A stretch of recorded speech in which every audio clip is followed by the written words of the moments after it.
The statements and opinions of the following program are of the anchors and do not necessarily reflect the opinion or official stand of the station. The next 2 hours of radio programming is a live remote broadcast originating from the Ateneo de Davao University, Jacinto Campus, synced to the only Catholic radio station in Davao City. This is Ateneo Voices on 89.9 Spirit FM. Di biro ang panahon ngayon.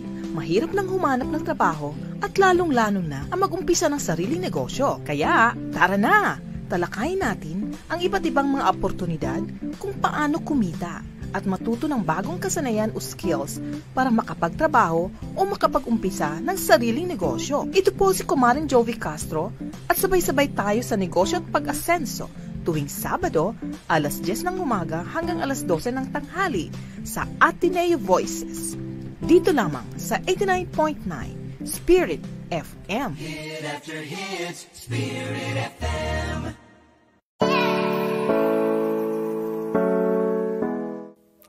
Okay, good morning mga ka-spirit. Nandito na naman po tayo sa ating weekly program na Negosyo at Pag-asenso. Siyempre, ang inyong paboritong newscaster today is Kumaring Jovi Castro po ng Ateneo Voices. So, syempre ngayong umaga, meron po tayong espesyal na bisita na nagmumula pa sa Igacos, no? Or the Island Garden City of Samal. No? Siya po ay ang chairperson ng San Isidro Libertad, San Remigio Comprehensive Agrarian Reform Beneficiaries Multipurpose Cooperative. Mukhang mahaba-haba po yung kanilang pangalan, no? But it is, no? Sa cooperative. So, please help me welcome none other than Ma'am Pressy Negro. Ma'am Pressy, magandang umaga sa iyo po. Kumusta kayo?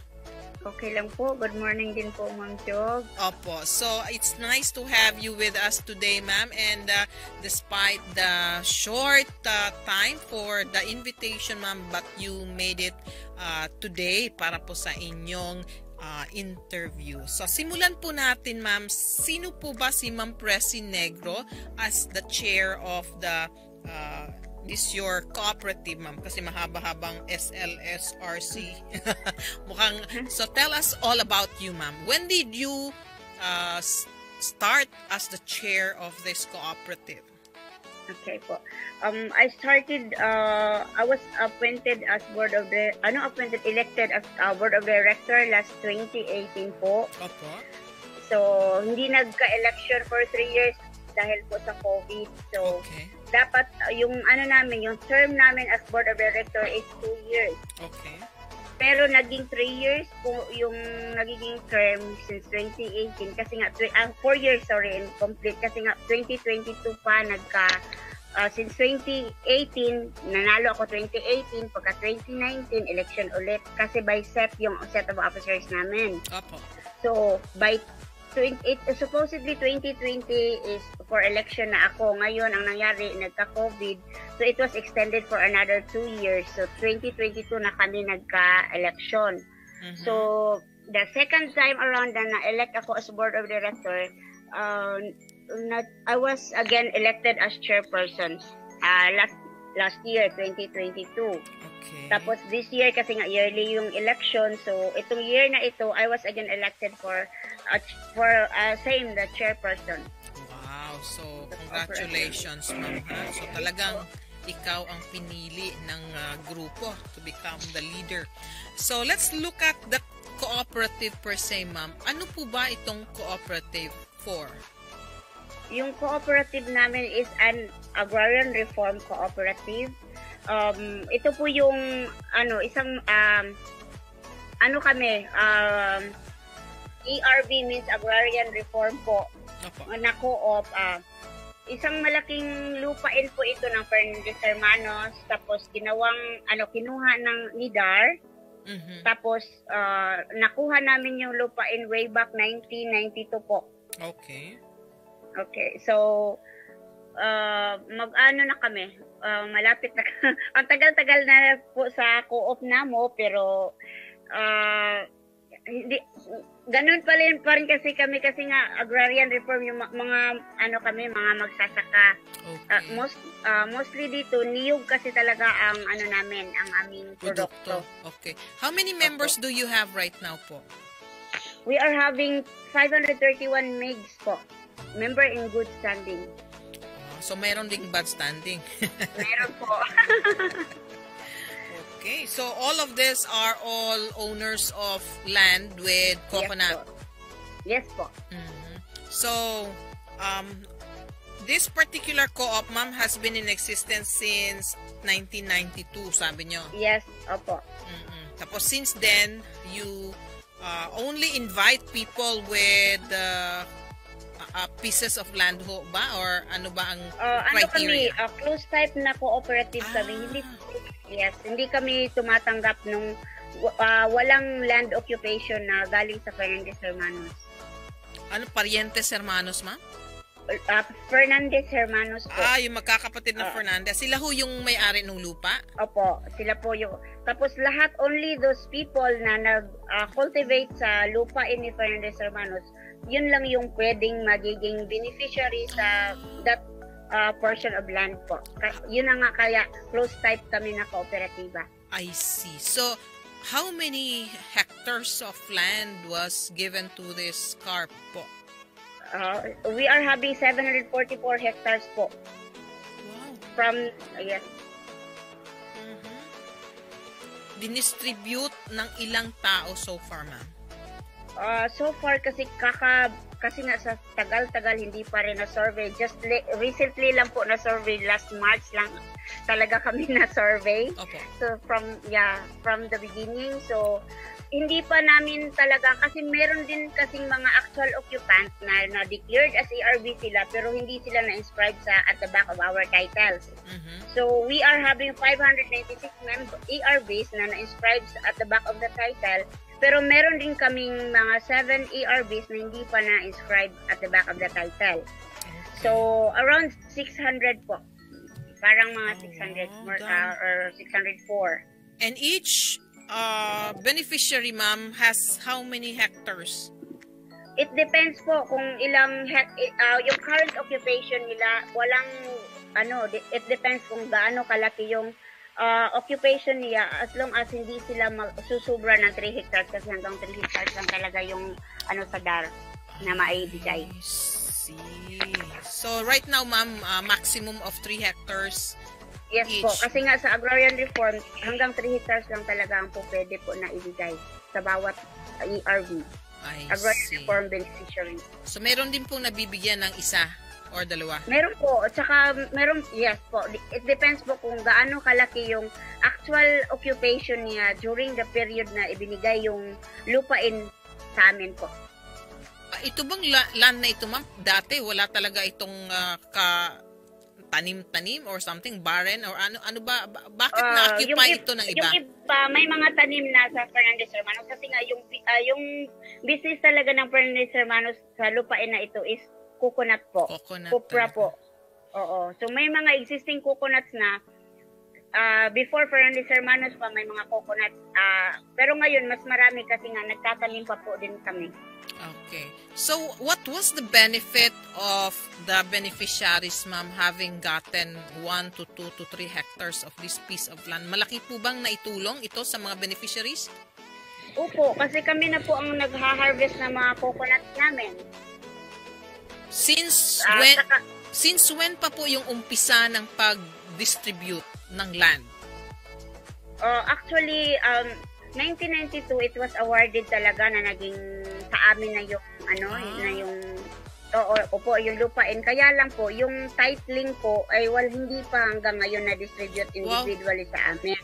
Oh. Bakit so ganun? Kaya nga kasi nga ewan ko sabi kasi noon walang budget ang DAR, so yun ang kasi nga malaki yung lupain, so yung budget ng DAR hindi magkasya parang ganyan. So nung 2020 meron na sana kaming budget na ibigay sana ng DAR talaga sa amin, kaya lang nagka-COVID. So ang nangyayari nga ngayon, kami na yung magbabayad sa sa survey para lang talaga kasi gustong-gusto na namin talaga na magka-individual title na po. Pero meron ding nabigyan ng individual title so far, ma'am? Wala pa po. Ay, ni isa? Wala? Ni isa, wala pa po kasi nga yung title namin is buo pa. Halimbawa, yung sinasabi kong 744 hectares composed of 14 titles po yun. Oh, dami po pala, no? So, yung titles na yun, ma'am, magkakaiba ang mga may-ari niyan? Iba-ibang pangalan? Opo, magkakaiba sana dapat ang pangalan. Pero ang nangyari, kasi nga yung unang set of officers, yung lahat ng 14 titles, pina-inscribe yung lahat ng 596 ERBs doon. And it's, sabi ng DAR, siyempre kung sino-sino yung nagmamay-ari sa title na iyon, yung mga ERBs na dapat may-ari ng title na yun, dapat sila lang yung mga pangalan lang nilang ma-inscribe at the back of the title. Ang nangyari, lahat ng 596, pina-inscribe sa 14 titles po. Oh. So, anong implication yan, ma'am? Kung lahat ng ERBs nakalagay sa likod ng title, lahat sila makakatanggap? Yun na nga po. Kaya nga, kasi inscription lang man din yun. Anyway, split naman yun. So, kung saan ka banda, doon ka lang talaga. Pag na-individual na yun, makancel na yung mother title, di po ba? So, yun, yung makapangalan sa iyo na lang talaga kung saan ka. I see. How malaking-malaki talaga ito, ma'am. Imagine 744 hectares. Ba't ganito kalaki ito, ma'am? Can you give us a little history about what makes this a big ownership of land among the Fernandez Hermanos? Opo, talagang ganun kalaki yung lupain nila ni Fernandez Hermanos. Tapos, kung nakapunta po kayo ng Kaputian District po, ma'am, yan, yes. Alam niyo yung Kimbali po? Yeah, I saw that one also. Yeah. From Kimbali po, nung Kimbali papunta dito banda sa amin hanggang sa may Barangay San Remilio, yung pinaka-last barangay po ng Kaputian District dito sa Igacos, hanggang dito po yung lupain. Yun yung 744 hectares po lahat. Wow. Yun yung property ng cooperative.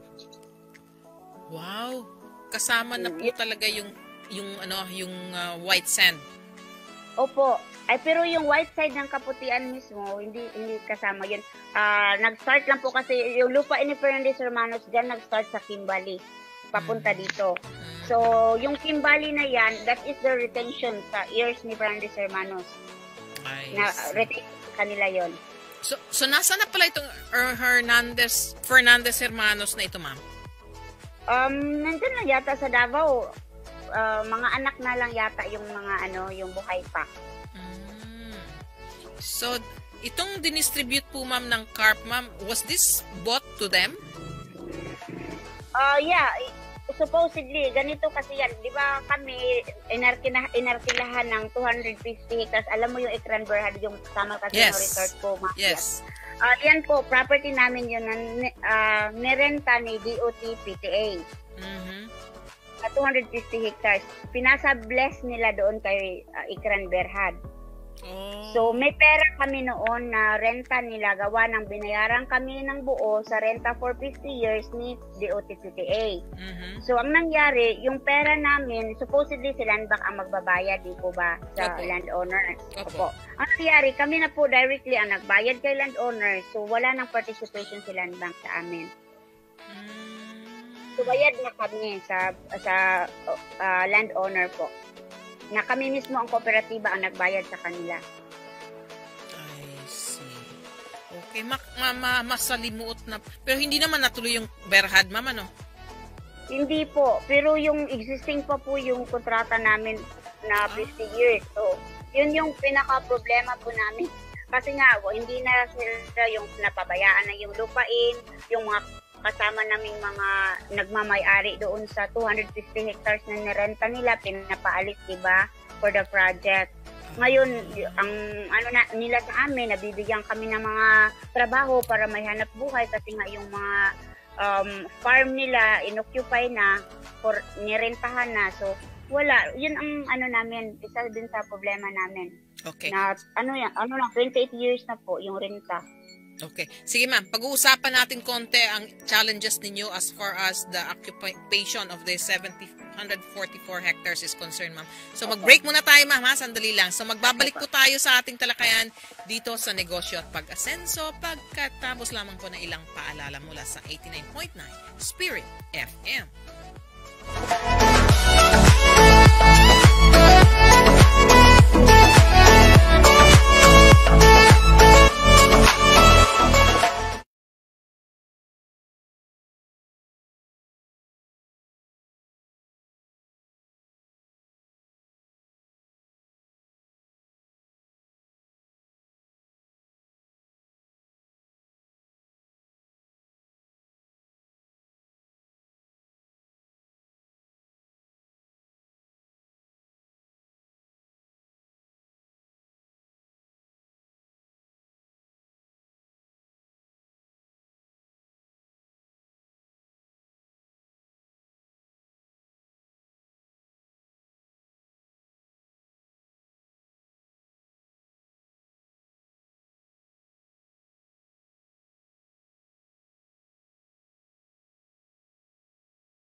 Okay, mga ka-spirit, balik na naman po tayo sa ating talakayan dito sa negosyo at pag-asenso. So, balikan natin kanina yung sinabi ni Ma'am Presi, no, na parang yung 250 hectares po na pinarenta sa Ekran Berhad was part of the 744 hectares, ma'am, right?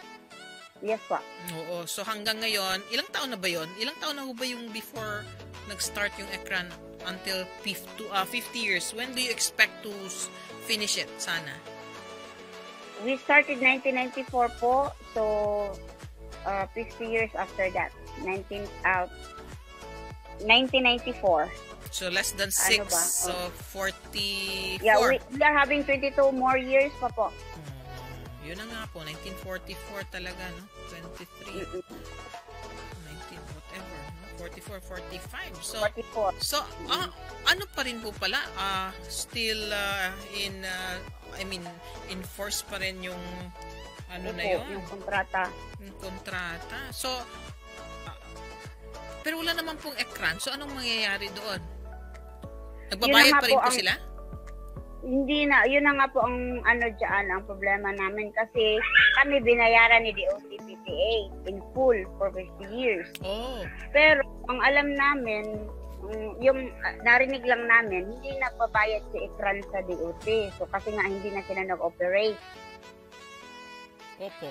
So lugi sila? Lugi si DOT kasi nga hindi po lang doon. Walang tira nila yun ng government natin, yung pinambayad doon sa amin. Kaya ma'am. So malaki-laki din yun. Opo. Okay. So, kayo ang nag-benefit, but the government lost. Opo. Parang gano'n na nga. Kaya lang, yung 47 million nga na nirenta sa amin, hindi ko na rin po naabutan. Na-spend na po ng previous officers yun. Ganun. Anong ginawa doon sa bayad po ng DOT-PCA doon sa mga ma'am? Ang una, nung pinakaunang nagawa doon is pinambayad doon sa lupain, 10.8 million. Tapos yung iba, pinambayad sa clearing po ng 250 hectares para po pinambayad sa mga agrarian reform beneficiaries para po to start, para pinagbigyan sila ng mga disturbance fee para maka-start over sila kasi pinaalis po sila sa mga lupain. So, hindi ko talaga gaanong ma-detalye kung saan-saan. Saka sinabi ng ibang officers na naabutan ko, kasi nga may mga kaso din noon na may nagsasampa ng mga kaso. So parang mas malaki yung na-spend from that money sa mga kaso din po. Oh, sayang po, ano? Yung 47 Sayang nga, million. hindi ko na naabutan. I started as inventory ASIC, yung sa inventory po, committee. Apo. Sa 2017, nanalo akong inventory committee noong 2017. Wala na kasi, at saka yung office kasi namin dati nandoon sa Tukanga, ngayon tinransfer na dito. So, wala na akong documents na maabutan to check kung ano yung ginawa doon sa pera na yun.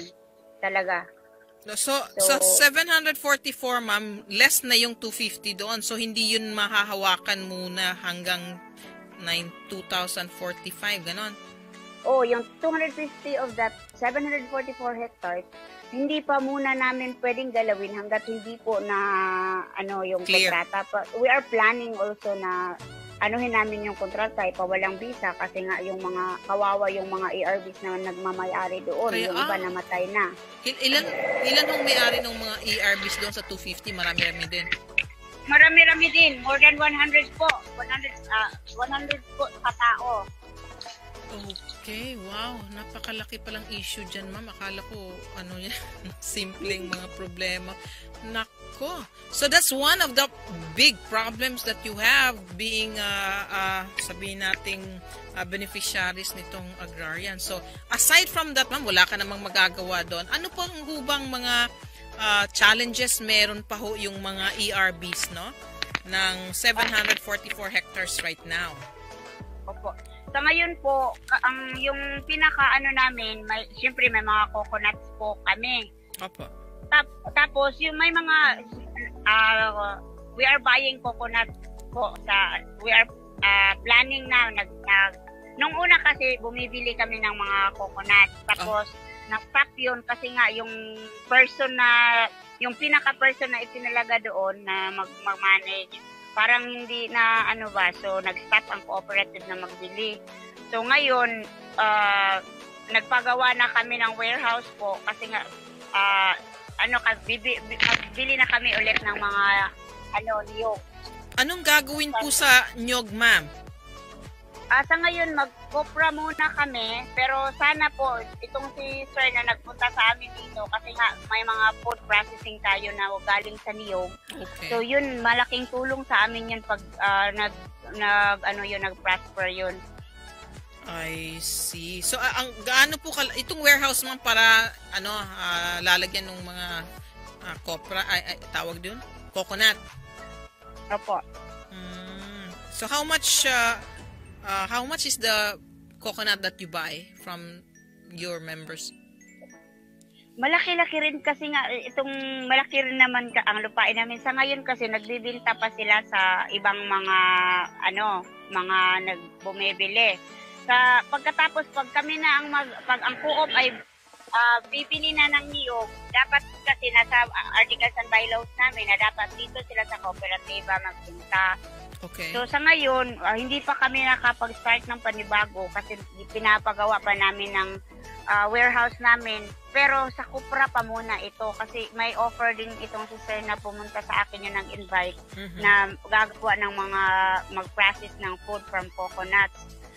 I see. So sa ngayon po, hindi pa talaga kami nakapag-start bibili ulit.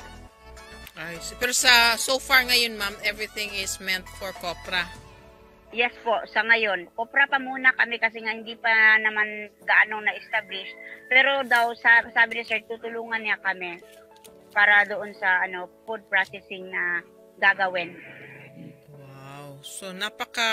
So sa tingin niyo, ma'am, this is possible dito sa plano ninyo na you come up with food processing in terms of the food products coming from nyog? Opo, kapag may tutulong po sa amin, talagang posible po yan kasi nagawa na yan dito muna.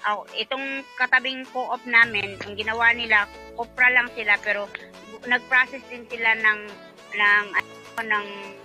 sa mga bunot. Okay. Anong ginagawa nila, ma'am, sa bunot? Oo. Pero kung magawa namin, at saka, di ba, marami men tayong pwedeng magawa sa tubig ng niyog. So, Right. hopefully, sana lang namin ito ma-materialize with the help of Sir po. Oh, okay. So we have right now, how many members do you have right now active? Dito na yung 531, ma'am. Yes po. Apo. Who are part of the 744 hectares.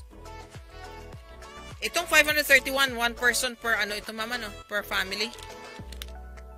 Yes po. Isang person lang po ang pwedeng mag-qualify sa isang family. Opo. So gaano kalaki na itong co-op meron kayo, ma'am? By means of anong laki Worth, po? net worth and all. Yung namin kasi kung sa lupain ang namin ang business kasi namin ngayon sari-sari store lang po, tapos marami rin po kaming mga karibal na sari-sari store. So ang nangyari at saka malayo kasi itong namin composed of 3 barangays kasi ito. Okay. So yung mga ibang members na nasa malayo, hindi na sila makapamili doon sa aming sari-sari store. So, ang nangyari, parang minimal lang talaga yung, halimbawa sa ngayon, yung last meeting namin, ang report ng, namin, nag-net income lang kami for 6 months ng 36,000. Yung ganun lang kakunti yung namin. Opo. Namin. Sa ngayon, sa sari-sari store. At saka yung lending namin, meron din kaming kunting,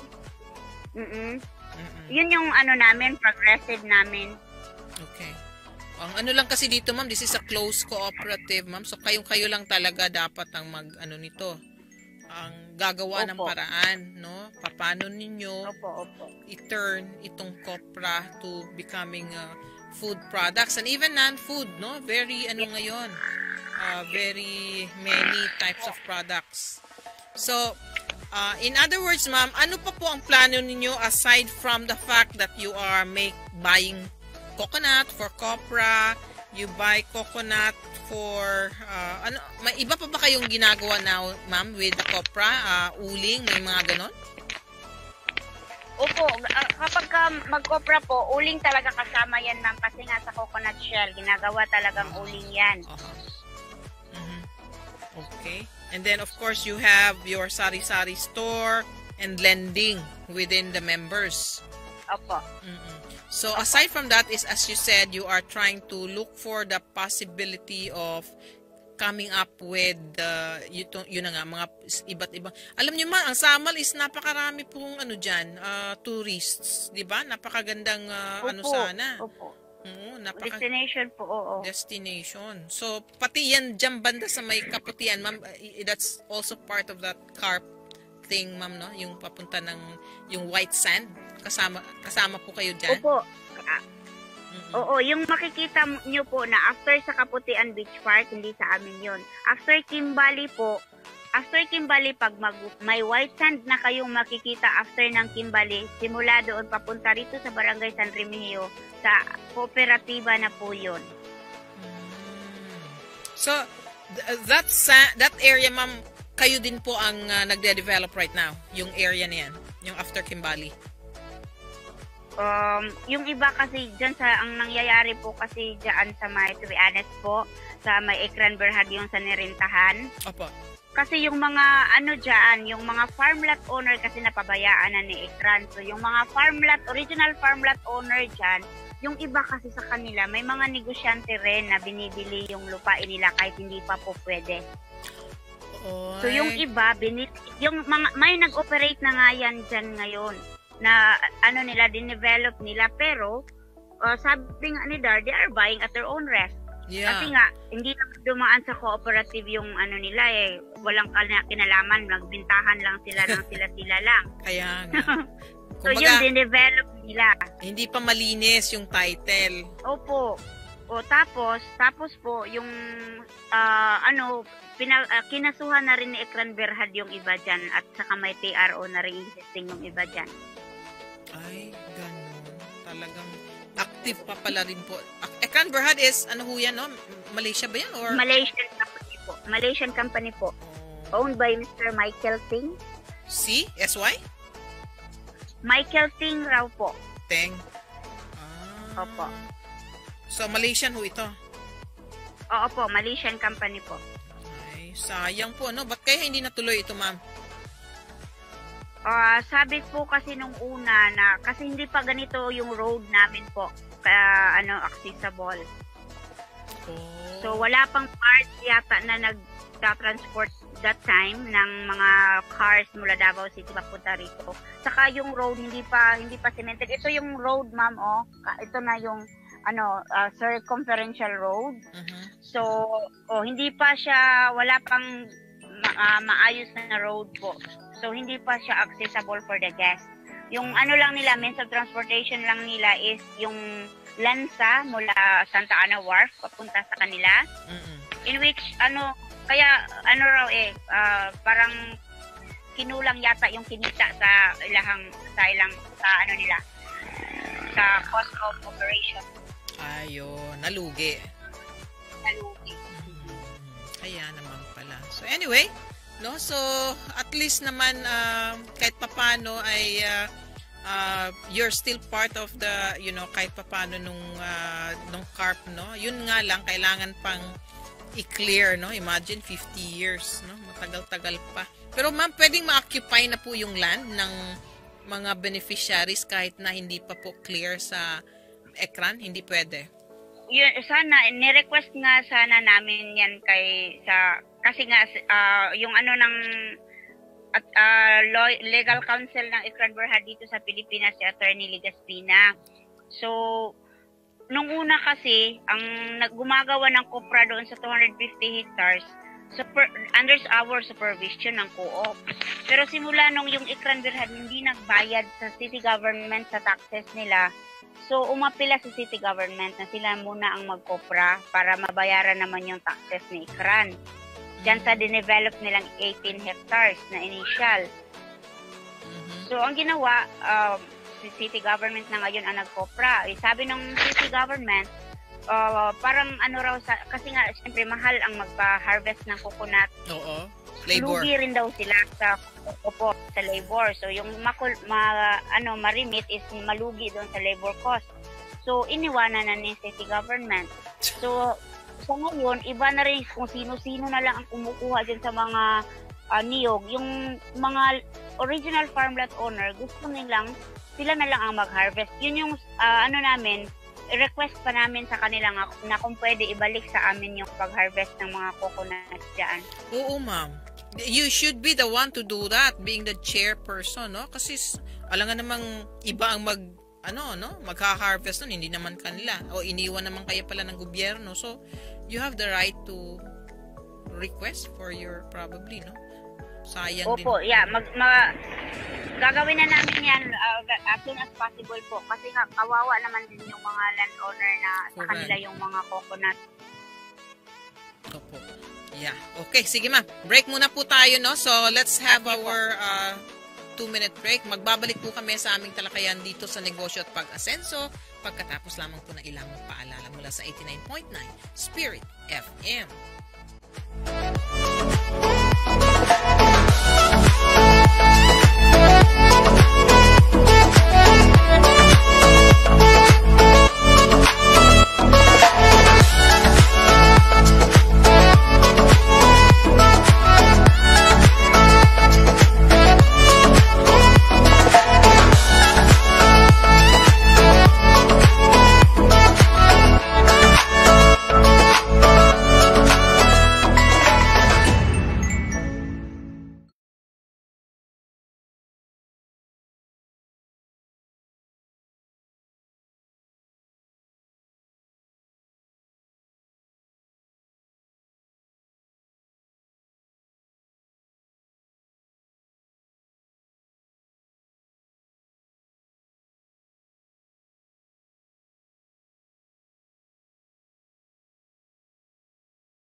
Mga ka-spirit, nandito na naman po tayo balik sa ating talakayan ngayong umaga. As regards to the San Isidro Libertad, San Remigio Comprehensive Agrarian Reform Beneficiaries Multipurpose Co-op, no?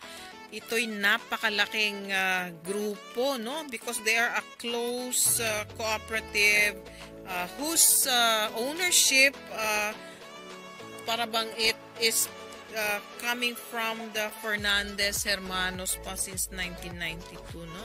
Masalimot din po talaga itong grupo na ito, no? But then again, one thing which is nice about this is their commodity is copra, and as when we talk about copra, we have so much opportunities to do, no? Is as regards to sabihin nating kinds of food products and non-food products. And remember, ang Igacos po ay isa sa pinaka magandang lugar, no? Dito po sa Mindanao, especially dito po sa atin banda sa Region 11. So, how to make more tourists go to this place? Then you have to come up with good food products and probably even non-food products para po ma-augment yung sabihin nating income ng ating mga kababayan dyan. So, sobrang dami po nila. So, well, of course, it's a bit sad, no? Yung sasabi ni Ma'am Presi na dun sa 250 hectares, may mga issues pa rin about the utilization of their respective lots kasi nga kontrata pa rin under the Ekran Berhad na mga 50 years, for 50 years since kailan ba yun? 1992, no? Napaka tagal pa bago matapos yun. Okay, so Ma'am Presi, being the chairperson of this particular co-op, what do you plan more, or what do you think would be your other plans being the chair of this particular co-op for you to be able to help your members po dito sa cooperative na ito? Sa ngayon po, yun yung ang main po na halos lahat kami kasi we are looking forward na makahawak ng mga sarili namin title po. So yun talaga ang inuuna namin sa ngayon, na ma-approve yung survey, tapos maibigay doon sa DAR para mabigay na rin sa amin yung individual title namin. Except the 250 hectares, ma'am, no? Opo. Tapos yung isa na yung matulungan po kami sana, kasi nga ito sabi ko nga kay sir kahapon na you will be our angel, sir, kapag ka natuloy yung processing ng coconut, mga products ng coconut po dito sa amin. Opo, kasi nga po it's a big opportunity po sa mga anak namin na makapagtrabaho dito po at mabigyan kami ng mga trabaho dito. So, kasi nga sa ngayon, umaasa lang kami sa niyog, at saka ang presyo ng niyog ngayon 4 pesos and 50 centavos lang po ang isang buong niyog. Saka hindi walang gaanong bunga. So, talagang yung namin ngayon, medyo mahirap talaga sa ngayon ang namin, pamumuhay dito po. Yan po talaga ang isa sa mga concern natin, ma'am, no? I think most of our coconut farmers really, ito ang main problems talaga natin, no? Kung paano ma-add ang value ng nyog. When in fact, no, kung titingnan natin ang nyog, napakarami po ng magagawa po sa nyog. Okay, ma'am. So, ano ang natin po before we will have our ending po dito? Ano pong help ang kailangan ng grupo ninyo para po kayo talaga ay, aside from the fact that you have to develop I should say itong mga produkto to becoming food or non-food products, what are the other things that you think you should be needing to help your other fellow beneficiaries po? Sa ngayon po, kami sa ngayon, kasi nga yung sinasabi ko na po, kupra na lang talaga kami umaasa, kasi yung dati kasi nagtatanim kami ng mais. Isa ngayon, ang lupain namin hindi na wala na kaming maaaning katulad noon. So sobrang kung pwede may mga livelihood sana na pwedeng maibigay sa amin para po matulungan din po yung mga kasamahan naming mga miyembro ng kooperatiba po. Na anong klaseng livelihood po ang inyong kinakailangan, ma'am? Maybe some of our listeners right now are listening to us, no? They can probably help you come up with a good way of alleviating po yung, alam nyo na, yung kahirapan. Anong klaseng livelihood po bang hinahanap nyo? Halimbawa po dito, kasi nga, yung iba sa amin, or karamihan sa amin talaga, halimbawa yung may mga livelihood sa iba, kambing, mga manok, ganyan, or baka, ganyan, na pwede naming magawang pandagdag po sa kikitain namin. Parang dispersal. Opo. Kumbaga bibigyan kayo ng mga paramihin, parang ganun po. Opo. Okay, sige. Anything more that you would want to na sana'y makarating ito sa sa kinauukulan, no? Lalong-lalo na po sa ating mga other government agencies or sa mga private institution na may sources of income, or even banks na pwede po kayong bigyan ng opportunity to have a good livelihood para po sa mga members ng So, maybe you wanted to say something, ma'am, or ask some requests for people who might be listening to us at this point. Ang masasabi ko lang po, sana po, kasi yung namin talaga yung namin. Main. Yung wish po, main product namin. So, wish namin na sana lang po matulungan kami doon sa processing ng sa niyog po. Okay. Kasi yun yung nung simula kasi nung na-endorse sa amin yun, we are wishing talaga na sana matuloy. Una kasing in-endorse yan sa amin nung sa Misamis Oriental, nakalimutan ko na yung board member na yon. Tapos yun na nga, hindi pa siya nakabalik. So, kahapon po pumunta si sir dito.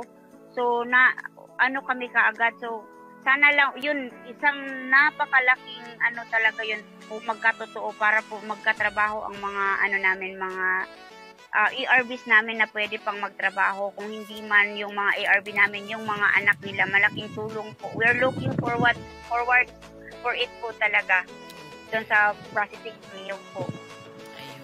So, well, there's a lot of opportunities po, no? As you said, ang dami ninyong niyog na mukhang hindi lang pang kopra. So, we can probably look for people, no, who might be listening to us right now who could help you buy yung raw niyog or the products that you can transform out of niyog, no? So, this is not just parang sabihin nating panawagan din po, no, sa mga taong who might be able to partner with you as a co-op para po matulungan pati ang mga members na magkakaroon din po sana ng source of income, no? Kalimitan ba, ma'am, ang mga members nyo lahat doon mga farmers talaga po? Oo po, mas marami talaga yung mga anak na hindi nakatapos kasi nga po, farmer lang din yung Parents, hindi maka-afford ng magpa-college po. Kaya naging farmer lang din po. okay, yeah, I think that is very common amongst our, especially mga CARP, no po, na mga beneficiaries. Pero sana naman, ma'am, kung sakaling maibigay na itong mga titulo, hindi naman nila ibebenta sa mga ibang... Yung iba din po talaga, ma'am, that's the sad story. Kasi nga yung iba gusto rin makatikim na sinasabi nilang masarap na buhay. Yung gano'n. Yun nga po, yung iba, binenta po, ganyan. Opo. Yun Hirap. Okay? So, ma'am, any last few... Yung iba rin Sorry. po. Po? Yes, ma'am. Go ahead. Yung iba rin po kasi, ma'am, halimbawa yung mga... Ang sad story talaga na nangyayari dito nung una, na yung sa bintahan po. Kasi yung iba nagkasakit, walang maggasto sa hospital, yung iba namatay, yung mga ganyan. So, yun yung pinakaunang history ng bintahan. hanggang sa yung iba sa ngayon na gustong tumikim raw ng medyo na maalwan na buhay, hanggat buhay pa sila. Ganyan. Yan lang. So, yun po. Yeah, we cannot blame them also, no, ma'am, kasi of course they wanted to also have a better life quality. So, yes, we cannot blame anyone for that. At any rate, ma'am, so since we are about to end our discussion this morning, ano po ba ang any other few more words to anybody or sa mga kaibigan nyo who might be listening to us right now or mga members before po tayo mag-end ng ating programa ngayong umaga? Okay. So mga SLS Carbim po members po, sana po mag-cooperate tayo at saka para po makamit natin yung pinaka-minimum nating titulo. Sana po kung ano man yung mga programa natin dito sa cooperative, mag-cooperate po tayo. At sa mga nakikinig po na baka may gustong tumulong sa amin na para magkaroon din ng mga dagdag na pangkabuhayan yung mga members namin, we are open po sa aming opisina na kahit kayo po mismo mapuntahan nyo kami at makikita ninyo kung ano po yung dapat sa amin na ampo sa lugar po namin na pwede namin mapagkitaan po ng additional na hanap buhay po. Okay. Maraming salamat po, ma'am, for having me. Yes, ma'am. It's my pleasure. By the way, ma'am, how will they be able to contact you in case they are excited to visit you? Ano lang po sa akin, itong messenger lang po ako, mas accessible po sa akin kasi walang gaanong signal dito po. Okay. Sa messenger lang po ako kasi nga may wifi na rito yung mga hulog-hulog. So, yung name ko po, Presi Negro lang po, nakapublic po ako. Okay, so yun lang po. Sa messenger. Oo, ang nakalagay po sa name ni ma'am is Miss Presi Negro, which means Presie po ang spelling and Negro. Ang damit po ni ma'am doon is naka-green, tama ma'am, no? Green. Opo. Green. T-shirt po yun ng DTI. Green t-shirt. Na binigay sa amin, opo. Green t-shirt daw ng DTI. So, pwede nyo pong i-message si Ma'am Presi doon and you can collaborate, coordinate, facilitate, you can assist them, no? In whatever way we can, no? In fact, napakalaki po ng opportunity sa may Samal po. Especially that Samal now is having an increased number of tourists, no? So maybe some of our colleagues or some friends out there who are listening to us right now might be able to help the group para po matulungan naman ang mga members ng grupo ng San Isidro Libertad San Remigio Comprehensive Agrarian Reform Beneficiaries Multipurpose Co-op. Okay, ma'am. So, sa ngalan po ng aming ICOMP ng Ateneo, si Sir Jam at si Sir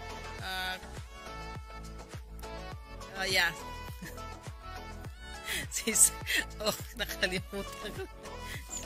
Anyway, and of course with the other staff here sa Ateneo and doon po sa DXGN, we would like to Sir Tangkon Chan, apelyido ni Sir, nakalimutan ko naman. Gian, Sir Gian pala. We would like to thank everyone, especially sa ating mga listeners right now, all over the Davao City and even Mindanao, for listening to us every Saturday from 10 o'clock to 11:30 in the morning. Sa susunod na Sabado ay meron na naman po tayong panibagong bisita na kung saan ay ating pag-uusapan ang mga experience, ang kanilang mga, sabihin nating mga journey sa pagnenegosyo. So till next Saturday mga kaibigan, see you for our next guest. So Ma'am Presi, goodbye, and I really wish you and pray that your co-op will be given an opportunity to have a good product out of coconut po. So see you, Ma'am Presi. Thank you so much po. Yes po, ma'am. Thank you. Thank you so much for having me po. Okay po. God bless you, ma'am. Have a nice day. Yes Bye-bye. po. Thank you. God bless you po. Thank you po.